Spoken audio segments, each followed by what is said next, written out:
Hi everybody, Jerry Darkus here again for the Trout Club from the Cleveland Museum of Natural History. Today we're going to look at tying some simple egg patterns or yarn flies, whatever you want to call them, for trout and steelhead. Simple flies to tie, got tons of color choices, and they're very effective patterns, again, on both steelhead and trout. So very simple, only a few materials needed. We're going to start with a nice strong thread like this Vivas 6/0. Usually we're going to be using a nice bright color like a fluorescent. The hook is going to be really any short shank, strong, sharp, wet fly hook is usable. I really like this heavy scud hook with a little open gap. It bites real well, holds fish good. We usually do these in a size anywhere from a 10 to 14 normally. The main body material then is going to be an egg yarn called McFly foam. This is probably the easiest of the egg yarns to work with. It's real stretchy, it compacts easily, and doesn't ruin your scissors when you cut it. The one thing that you want to do when you start with this is prep the yarn beforehand. That just makes it easy to blend colors and do a lot of different things, because when you get going on these, you crank them out real fast. So cut the yarn into approximately 1-inch lengths, maybe a 1/4 inch or so in diameter, and you should be ready to roll. Okay? All right, let's get started. Okay, we'll get started here. The first thing we're going to do is we're going to take our thread.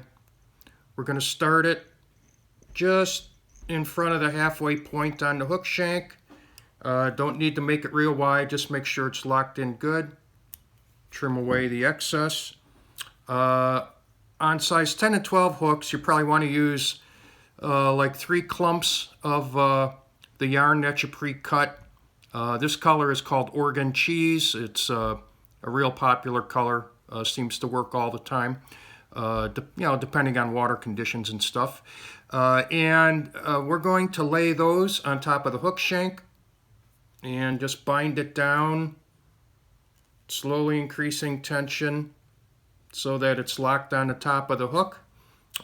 It's not quite in the middle, but that's okay. Then I'm going to pick everything up, pull it pretty tight, and make a series of crisscross wraps at the base, and this is really important. Then I'm going to make a couple of wraps right above the hook shank, because what you don't want to do is have any yarn sticking out below the thread wraps. You want that wrap tight down to the shank. Okay.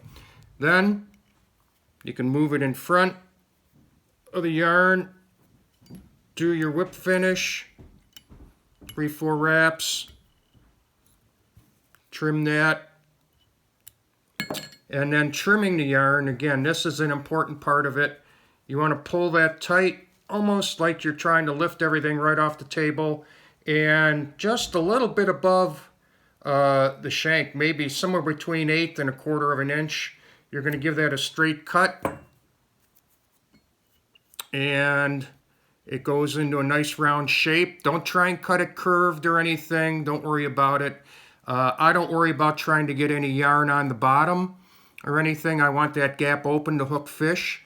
But that is just a simple yarn or egg fly, and it's ready to fish.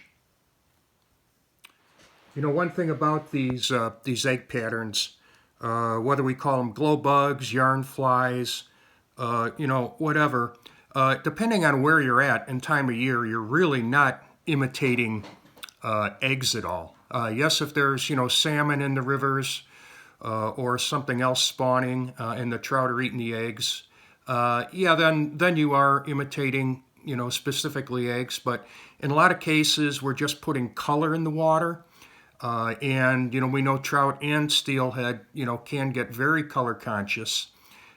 So having different color combinations, can be, an important part in getting fish to hit the fly. So we usually have, sort of muted colors like this cheese, and then kind of go up the brightness scale into chartreuse and some of the bright oranges, flame, that type of stuff. And we'll adjust these in both color and actually size, depending on water conditions. So bottom line, they have to be able to see it to hit it. So, adding brighter colors in dirtier water, certainly add to your success. But again, they're attractor flies in a lot of cases. We're just putting color. The fish, hit the color, and we'll take it that way. Okay, let's do another variation of this fly. This time we're going to add a color spot into it. So we'll start our thread again just like we did before. Keep it just in front of the halfway point. Trim your tag end off.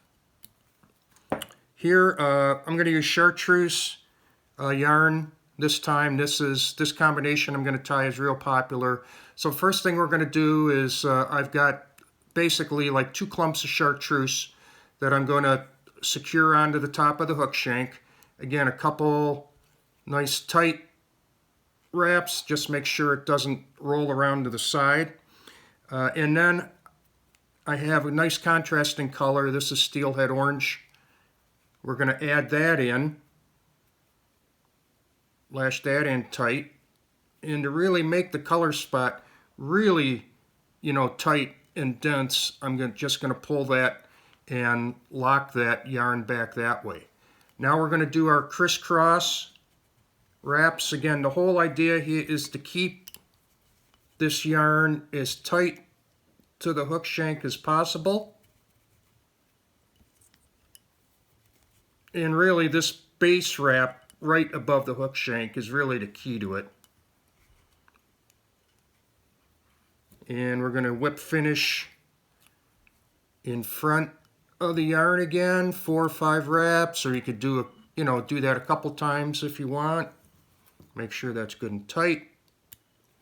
And again, when we trim, we want to trim close. You might think, well, I'll just do it up around there, but then it's going to be the size of a golf ball. So we're going to do, a quick, tight cut right across, kind of flare it out a little bit, and now you can see we've got a nice tight color spot, a lot of contrast there. Chartreuse and like a steelhead orange color, real popular combination. Do the cheese and this orange, or cheese and flame, also popular. But again, you can do them any way you want. But then that's how we add the color spot into this egg fly. Okay, one more version of this egg fly we're going to do today for this session. Once again, we start the thread just in front of the halfway point on the hook shank. Lock it in good. Make sure we got a good thread base there. This time I took, 4, 5, 6 different colors and just, small sections of each and made them into that, approximately pencil size diameter. And again, we're just putting a bunch of different color in the water on this one. This is kind of called a clown pattern. You can mix, pretty much colors any way you want them. Again, some of the key ones to have in there would be cheese, chartreuse, flame, steelhead orange, but you can mix other stuff in there. But once again, we'll lay that full clump of yarn on top of the hook shank, get it down there tight. We don't want it to spin. We'll do a couple cross wraps, and again, these are right in the front and back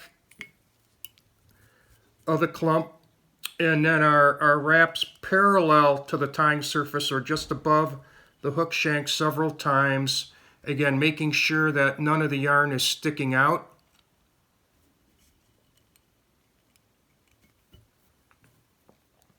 Do our whip finish again.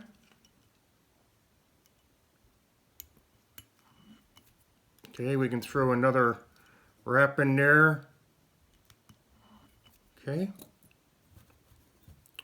Trim the thread. And once again, we pull this up really tight. Try and get that whole clump of yarn pulled together as tight as you can. A quick cut straight across. And now we've got our clown pattern with different colors mixed in there. And this one's ready to go. Hey folks, here's a look at some of these egg flies again, including the ones that we just tied. Again, these are both attractor patterns, and they can be specific egg imitations, depending on location, time of year, that type of stuff. These are often fished in combination with a nymph, generally dead drifted, either bottom bouncing or under an indicator. But again, good for both stream trout, especially early in the season, steelhead when the rivers. Go out and have fun. Thanks for watching. Jerry Darkus here again for the Trout Club from the Cleveland Museum of Natural History, and we will see you next time. Bye.